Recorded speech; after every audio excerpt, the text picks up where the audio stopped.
Fight.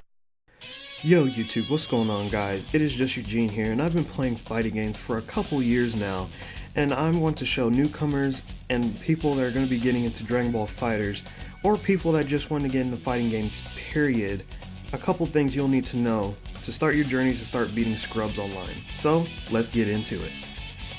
Step 1. Finding your fighting game.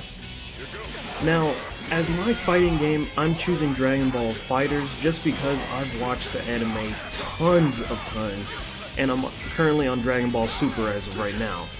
But back in the day, it was actually Mortal Kombat X or Mortal Kombat 3, Ultimate 3, and then also Killer Instinct were my fighting game of choice that I chose to go to start my journey into learning.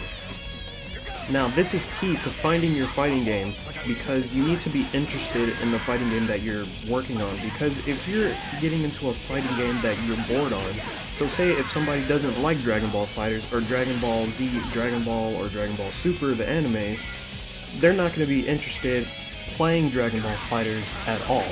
So you need to find a game that suits you and you know the characters and you know what's going on in that particular time, just for your first fighting game at least. Now the next step in this is step 2, and that is movement.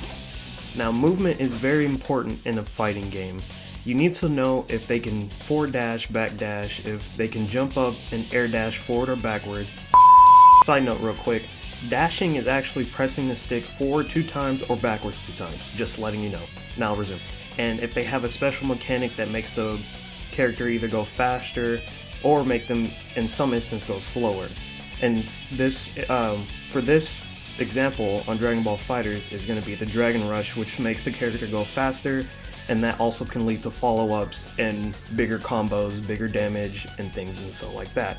So pay attention to the movement of whatever fighting game that you have, because in the end result, this can also determine whether you win or lose. Now the next thing I want to talk about is step 3, and that is specials. Okay, now you're probably wondering why I put this on the screen, and this is actually, you may want to take a screenshot of this if you're using a phone, but if you're using a computer, I found this on Google so you can find it there. But these are the movements that you're going to need to execute, and also press an attack button after these movements to actually perform most of the special moves. Now for Dragon Ball Fighterz purposes, I'm going to focus on the bottom half of this. Now I'm not going to go in depth of this, but all I'm going to say with this is you need to pay attention to quarter circle forward and quarter circle back. Do not pay attention at all to the quarter circle up and forward and quarter circle up and back, because you will basically almost never use those. You will use the quarter circle forward, quarter circle back, because those are iconic in any fighting game that you play. Most likely, one of the however many characters in that game will use quarter circle forward and quarter circle back.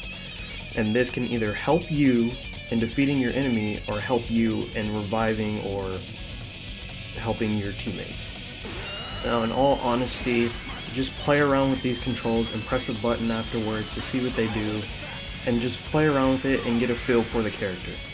Now in step 4, you have combos. So once you get comfortable with your movement speed, you get comfortable with your attacks, whether it be light, medium, heavy punches or kicks, or whether it's just light, medium, heavy special, just as in Dragon Ball Fighterz. And then also you get comfortable with their special moves, and you know all your special moves for all your characters or one character. Then you can start performing combos. I can't really explain how to do combos in every single fighting game because every single fighting game is different and they're not all the same, but you can figure out how to do combos in whatever game that you're interested in by doing the trial mode or the challenge mode in whatever fighting game you're doing at the moment. Now for this last step, I'm going to sound really cheesy, but it's step 5, and it's practice. Practice, practice, practice. And I cannot stress enough how important practice is. That's how all the big pros get really good at games, is they practice 24/7. And most fighting games have a tutorial mode, so go ahead and do that and get good at those, and then get good at the movement speed, the attacks, and everything we talked about in this 5-step process, and that will help you get good at fighting games. So I hope you guys enjoyed this video. If you guys did, go ahead and hit the like button, subscribe, and comment down below of what you guys want to see next. And if there's a step in this process that you guys want a more extensive, you guys just want a dedicated video over, just comment that down below and I will see about getting to that. But in the meantime, God bless, and I'll see you guys in the next video. Peace. Yeah, but it's just like I need that sundaughter skin. I don't have that sundaughter skin. You know? That's fine.